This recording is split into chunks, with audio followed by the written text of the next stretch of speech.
Assalomu alaykum hammaga. Tuzumsizlar, kuninglar xayrli, barakotli o'tsin.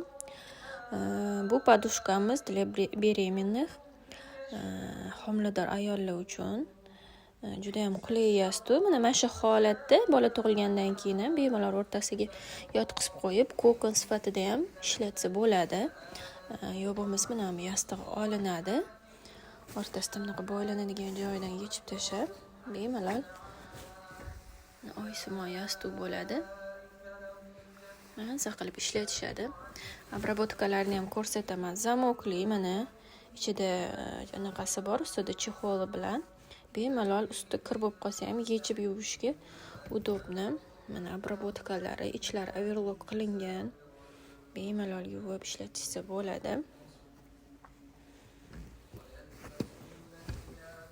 Kimga kerak bo'lsa bemalol zakaz qilishingiz mumkin.